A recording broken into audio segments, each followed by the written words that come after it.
Hello, it's your favorite sports Unc here. Don't forget to hit that subscribe button to join the fastest growing community on YouTube. Remember, Nightcap doesn't happen without you. So please subscribe or you're going to make Ocho cry. LeBron James is pushing back on the idea that championship rings are the only measure of greatness in basketball. On his new episode of Mind the Game podcast with Steve Nash, LeBron said, "I don't know why it's discussed so much in our sport. Why it's the end all, be all of everything. It's like you weren't a great player if you never won a championship. Or if you won one, you can't be the same conversation as this person.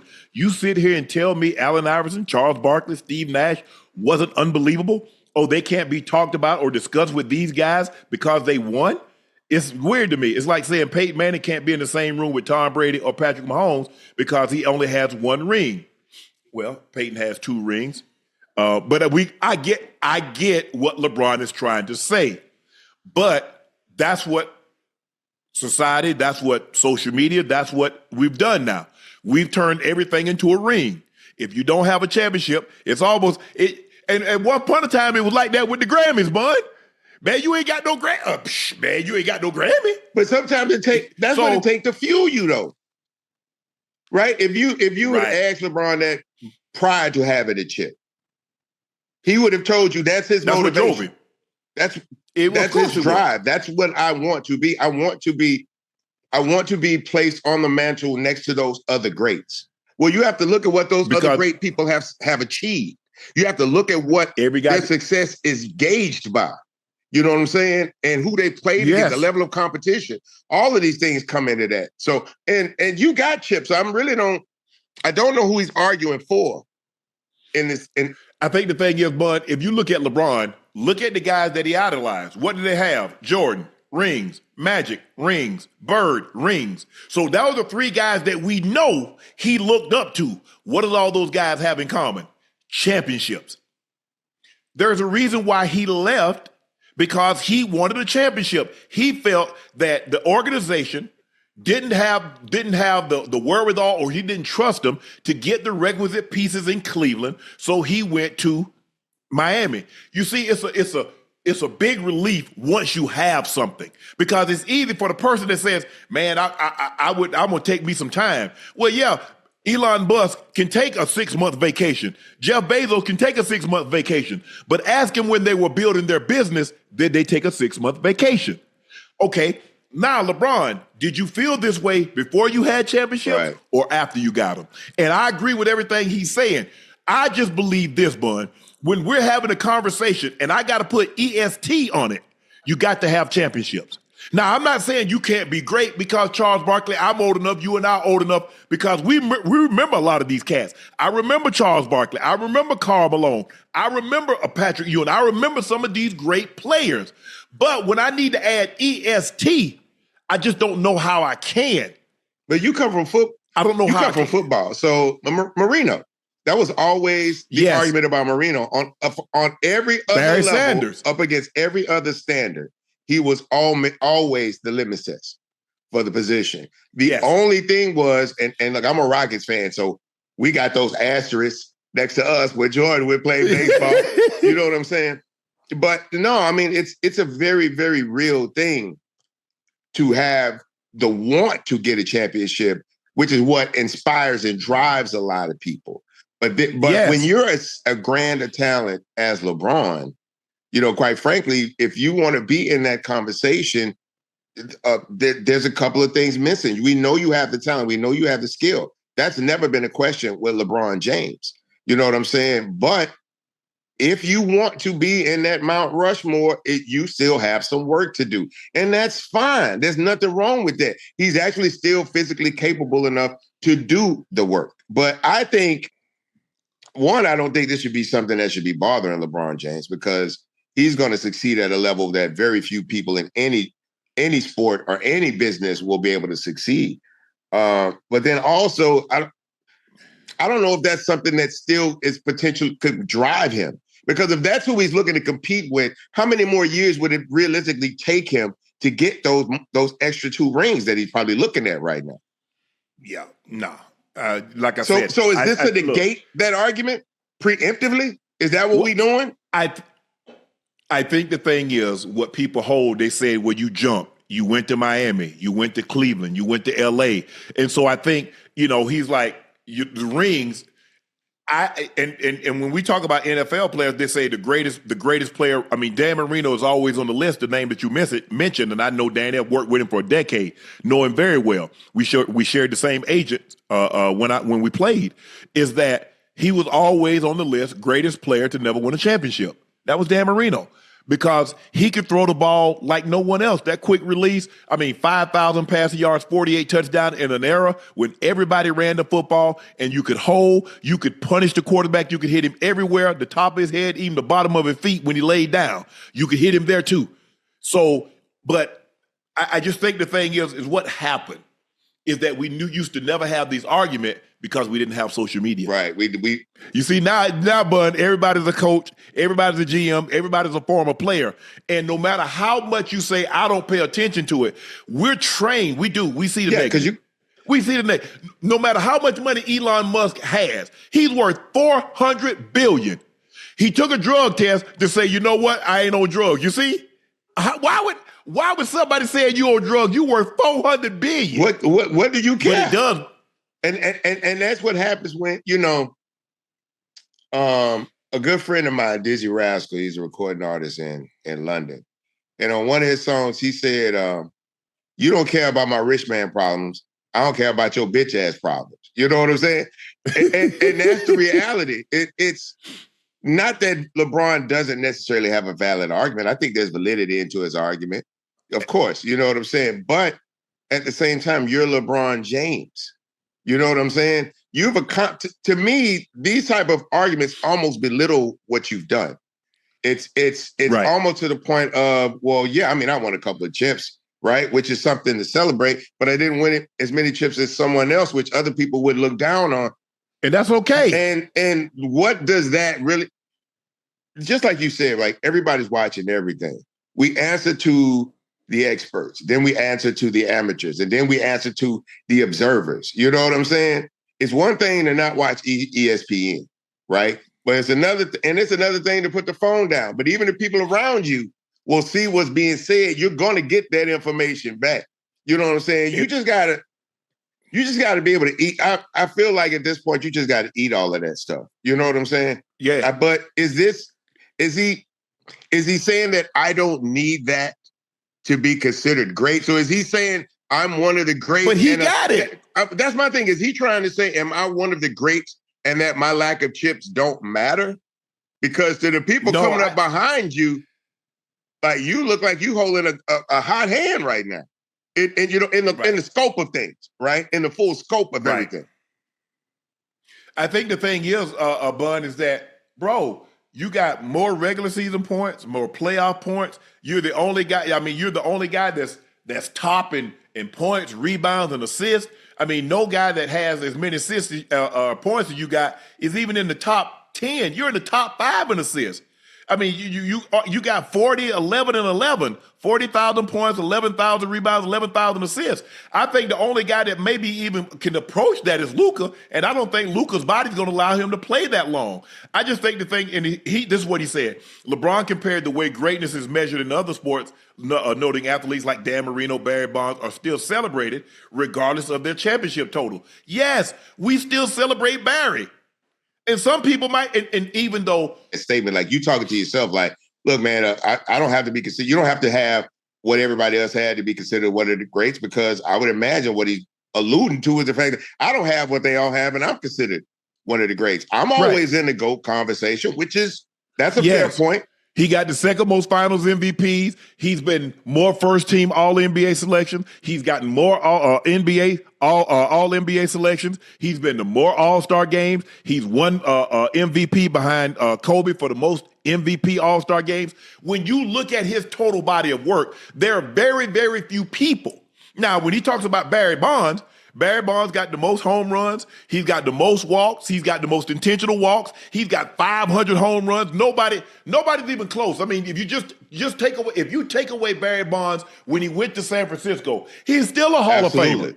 Because he had 3 MVPs and he had almost 500 home runs before he even stepped Before foot he even got and put in on San that uniform, Francisco. he was already there. Silver Slugger, Golden Gloves, because he was legit a 5-tool player. He could hit for average. He could hit for power. He could run the base pads. He was a tremendous defensive player. And his eye, because what people don't realize unless you're old enough to remember, Barry came up as a leadoff hitter. So you know the type of eye that you got, because the most important thing for a leadoff hitter is to get his ass on base. It doesn't matter. He can hit for single, he can hit for a double, hit it over the fence, but I need you on base, because now I got my guys to push you. The second hitter, he gets you the second, you steal third. Now my guy get a sac fly or get a ribby, drive you in, whatever the case may be. So Barry always had that eye. Now he can hit for true power. I get what he's saying. I get what he's saying, like Barry Bonds, but those guys, like he's looking at Barkley. Barkley didn't have the most points. When Marino retired, Marino had the most touchdowns, he had the most yardage, so it was easy for you to make that comparison. Now, I don't think we would talk about Kareem, because big men don't get credit anyway.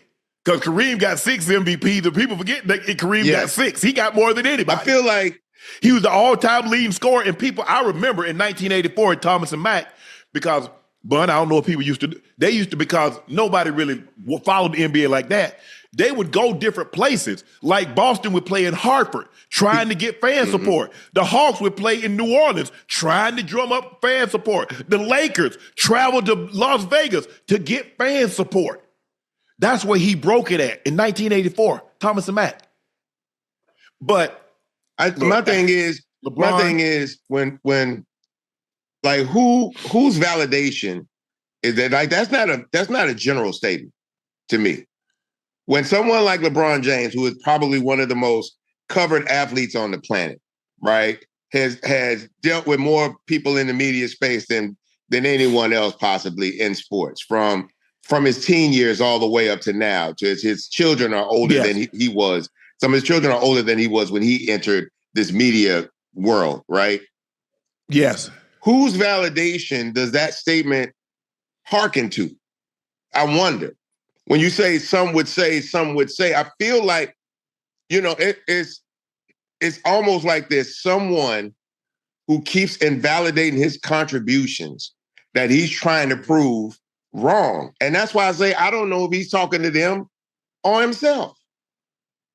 Is that something that he keeps in his mind, right? To remind himself, you're great. It's almost like self-motivational speaking type of thing. You know what I'm saying?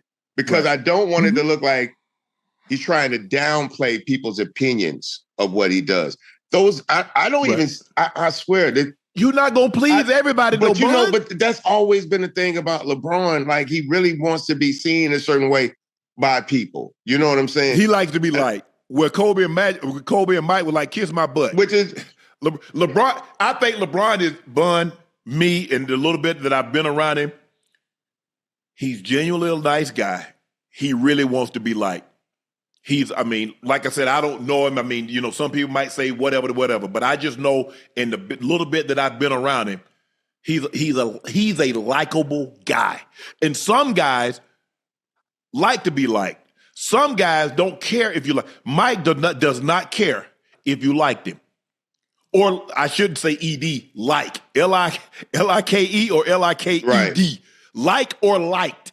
Kobe, rest his soul, was the exact same way. I think LeBron, and I think what you're speaking to is the fact that LeBron, because of all this media training that he's had all of these years, LeBron feels like he's always done the right thing, said the right thing, paid the right way. So I don't understand why everybody is not on the same accord when it comes to what I've done.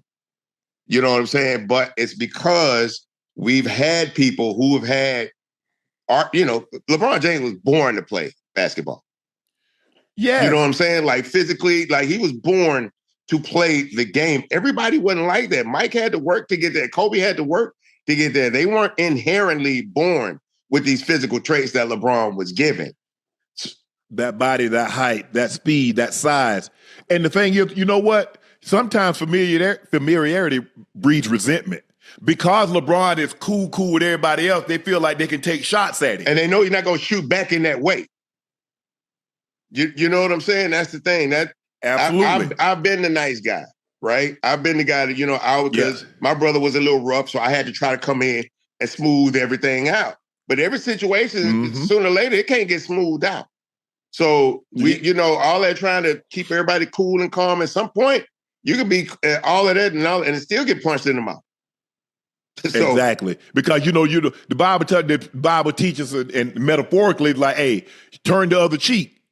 But people sometimes you get tired of people just keep saying and doing and doing and doing and saying, hey, I ain't gonna turn the cheek. I'm putting something. Well, people will play with you because they know you will turn the other cheek, so they anticipate you really not wanting to go there.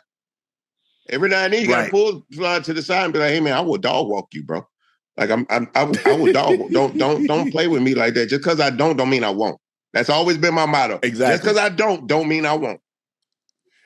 Especially you're in someone like in your position or my position, because the more public you are, the less likely you're going to retaliate, and they take kindness for weakness. Oh, he's on television. Oh, X, Y, and Z. He got a business. He's this and that. So why would you even try to get me out of character? First of all, you know that. So why not just keep it moving? I understand. I'm not everybody's cup of tea. As a matter of fact, I don't really care for tea. So I understand everybody's not going to care for Shannon Sharpe. Everybody ain't going to care for Bun or whomever the case may be. But I just think sometimes that's a losing battle. We live in a turn. And I had to. Sometimes you just got to say, you know what, it is what it is. You don't like me, but I know there's enough people out there that there's a term that's used now for people that I don't want to run across, and that's crash out. I don't want to be in a position to deal with nobody that ain't got nothing to lose. I got too much to lose. I can't play with people like that. I got to just go on about my business. Right. So, and I keep looking at my dough because I'm waiting for somebody to knock on it with a Shea by LaPortier package, because you done had a burger and I ain't had no liquor. I'm supposed to be sipping on something right now. You supposed to be sipping on something right now, Bun? But you know what? We're going to get your address. I'm going to get you taken care of. I appreciate it. That'd be a nice little way to make the evening go by right now.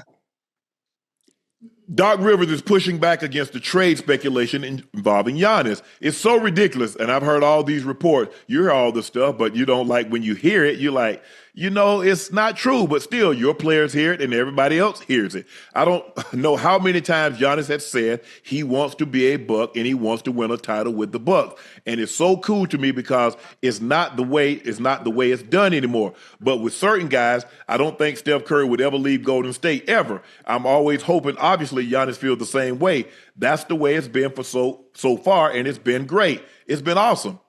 Yeah, but the one thing that Steph knew is that he knew Bob Myers and now Mike Dunleavy and ownership of the Warriors would do everything humanly possible, even if it means being in the luxury tax and even being in that second apron, year after year after year. Does Giannis feel that same way, that the Bucks can put a team around him, given the limited assets that they have, that can put them in contention to win or to compete year after year, Bun? There's a totally different situation because every organization isn't like the Warriors, and Doc knows that. I think the reason we're still in limbo with this whole thing is because Giannis is not the one to show that. You know what I'm saying? His nature is not to buck the system. You can see that. He really wants this to work. I believe he wants to win on that team in that city. I believe that. He doesn't look like the kind of person that's like, oh, well, let's go to like him and his nature. You know what I'm saying? That being said, something's got to give. I don't believe this organization will leave him behind. I believe they'll give him, if there was somebody he said, we need this guy, they'd give him that guy, if humanly possible. I don't see him wanting to leave that city and that team.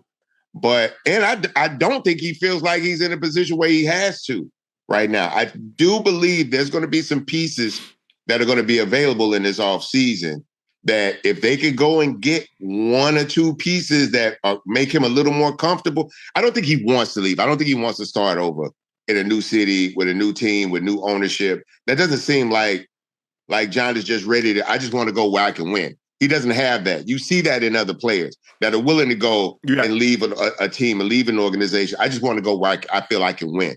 That's primarily the reason why most guys say they want to leave is either money or the competitive nature of the organization. You know what I'm saying? I don't think he really wants to leave. Now, I'm a Rockets fan, so I'm all for it. Bring his ass on down here. You know what I'm saying? I would love for him to leave because I know his mentality. Y'all might get KD, though. Well, those are two different types of players for two different reasons. KD's a win now. Like, if you bring KD into your organization, you think you're one piece away.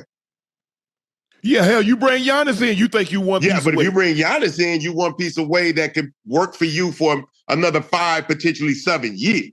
For sure. You know what I'm saying? You got it. That's why I say Kevin Durant if we bring him in, we got a 2-year window. You think that's it? That's what teams think.